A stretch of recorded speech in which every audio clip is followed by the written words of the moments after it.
Hey, welcome back. If you've been going through the series with me, I've been going through the different ways to use HPIA in your task sequences.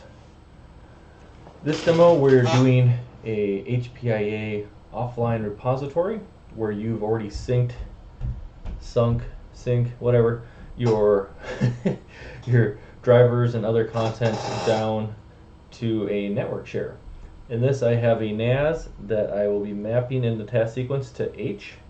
So here you can see it is mapped my NAS OSD HPIA 23H2 dev share and folder, and that has been connected to the H drive.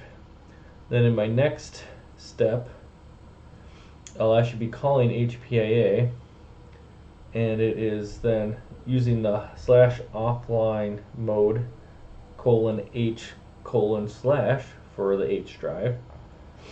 And so it's going to be pulling all the content from that network share instead of going out to HP. So we're going to go ahead and open the log for HPIA, which I have going just to the temp folder right now.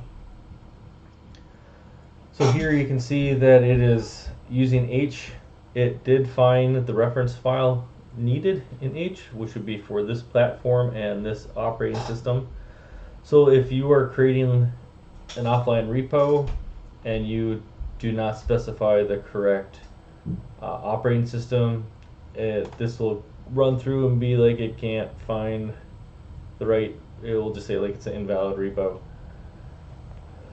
But I am deploying Windows 11 23H2 on this device, and that is what the repo is there. So if I pull up H, you can see here that H has all of the content.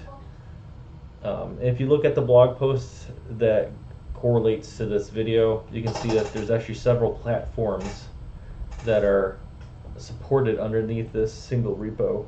I believe I have 5 different platforms in there, and this repo is specifically for Windows 11 23H2.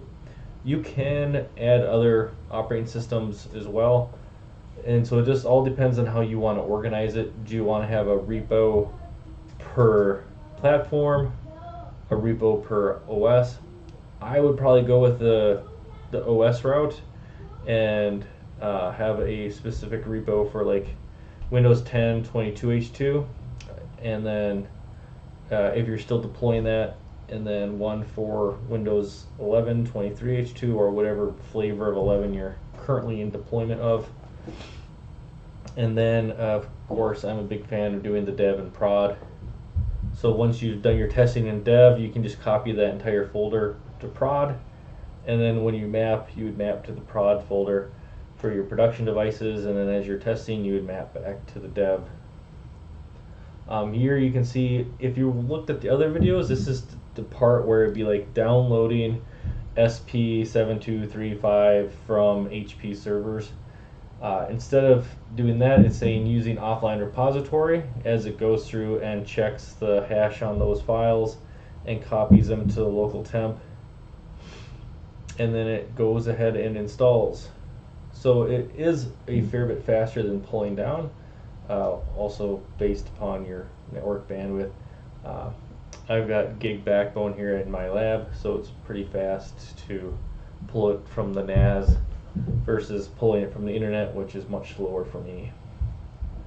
And now it's going to go through and install these updates, which is going to look just like my previous 2 videos, because even though this is an offline repository, I created this offline repository yesterday, in which all the updates would have been the same from hp.com. So now it's running through doing all the installations. So back to the repo conversation, I like having it separated based on operating system that you're deploying. You can lump it together. You can lump the Windows 10, 11, and all versions of both operating systems into one really large repository.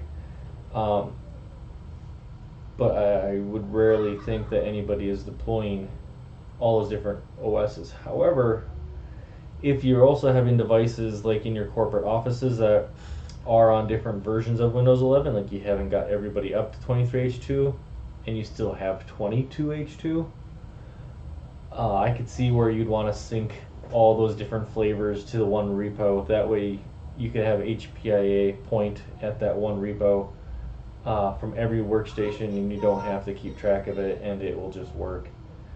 That would be one scenario. So if you're using the same repo for more than just OSD, then I can see where you'd want multiple operating systems supported.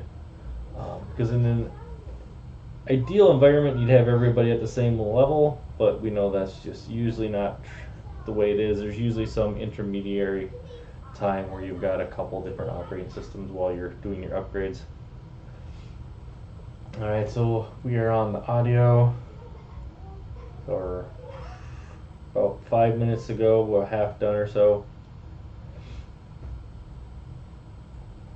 In my next video, I'll be going through another offline, but where the offline repository is in a configuration manager package versus on a network share. So the pros of a network share is it's just one thing to manage. You just set up your script and you let it rip and it builds it out on this network share. You could use like DFS to have that spread throughout your different file shares across your network. Or if it's a smaller company, then maybe you only have one office and it works great. Whereas if you have a widely distributed network, lots of different branch offices, and you already have all the infrastructure set up in ConfigMgr for doing your content, that's when having your offline repos in a package is great.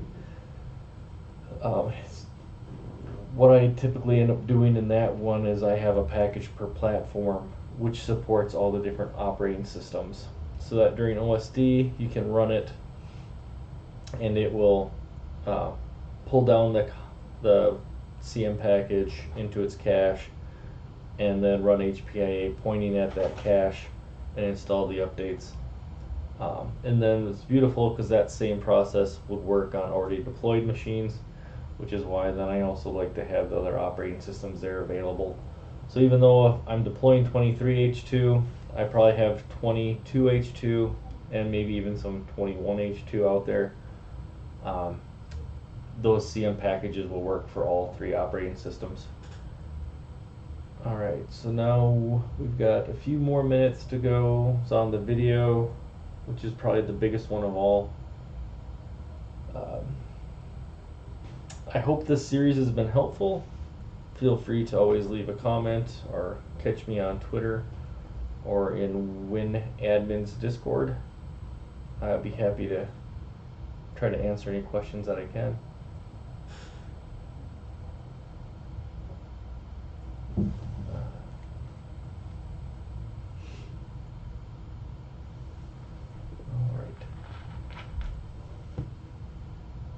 Oh, video driver's kicking in as it's making my screen go black here for a minute.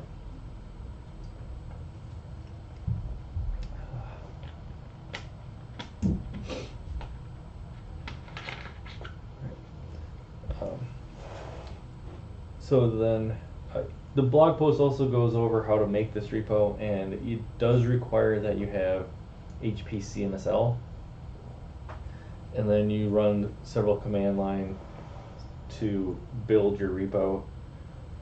I have the script for this demo and on the blog post out on GitHub. That'll all be linked, and in the description of this video I will put a link to the blog post which will have all that information. Once you have it set up, it's pretty easy. In the script, I'm just putting the platform IDs for all the models I want to support into an array, and then you can do the same thing with the operating systems that you'd want to support. You could put those into an array as well. now I just made it so it's just doing one, but you can easily modify the script to do what you need. And if you have questions on that, feel free to hit me up too. Alright, we're getting close now. Less than a minute to go, I would bet. We got HP software items.